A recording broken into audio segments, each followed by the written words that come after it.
Avoid summer learning loss by keeping your child's mind active. Sylvan Learning Center has summer tutoring and fun camps to keep your kids ahead of the curve. Renee Rena is here with a little bit more about what they can do this summer. And with 2.5 months off, that is a lot of time to forget everything you worked so hard to learn during the school year. It is, and the school year is really, I hate to say it, but it's really stressful for our students, even starting with our pre-K students, because there's so much to learn in such a short period of time.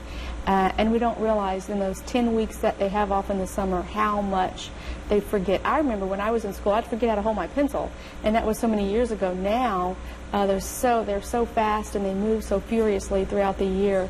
And it used to, the school would say, or the parents would say, well, they're going to review for the first, 6 weeks, but they review for maybe this first 6 hours, and then they're on that new grade level of material, because as teachers have a curriculum that they have to get through. So summer is a critical time to not lose ground. But what do you say to parents that say, oh, my kids need a break, they need some time to relax after that school year? And I am a big proponent of a child having a summer, absolutely.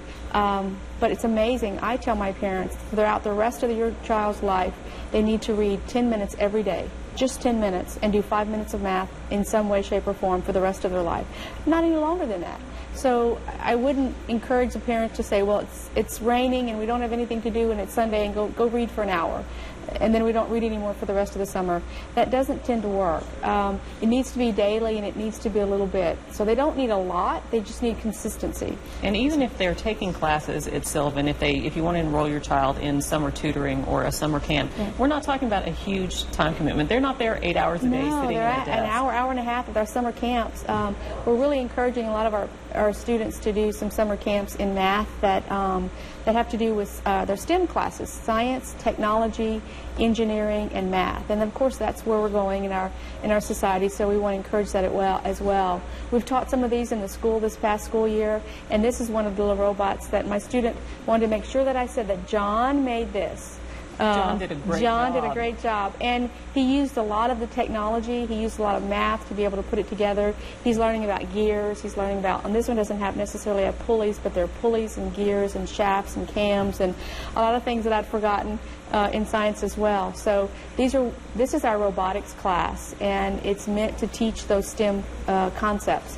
And so we have opportunities to have those camps. We have some video game design camps. These are really more designed for elementary and middle school, not necessarily high school just yet. We'll have some of those in the future.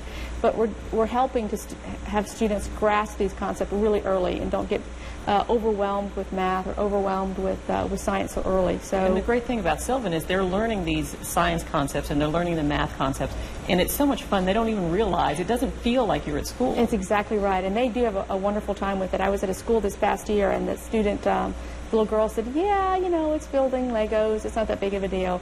But when she finished her robot and she was able to use the computer and program it, she was just amazed. And she said, oh my gosh, I can make this do something. And I said, what's the terminology?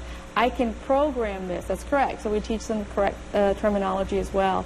So they had a blast with it. And so we're bringing it into the center. We have some camps with these, and then we also have our regular Sylvan reading, math, a lot of ACT prep ongoing that is necessary. We do a lot of fit for algebra and fit for geometry, meaning they're coming up on algebra and geometry that they're going to need this coming year, so we prepare them for that. Gets them a little head start. It gets them a head start. And then, of course, we always have remedial work for those students that the parents are trying to get them caught up, so that's ongoing as well. So, all right, so whether you need to catch up or whether you want to work ahead, you can do either one at Sylvan, and the kids are going to have a great time doing it. Thanks for coming in today. Thank you. Good to see you. Stay with us. We're going to wrap things up after the break.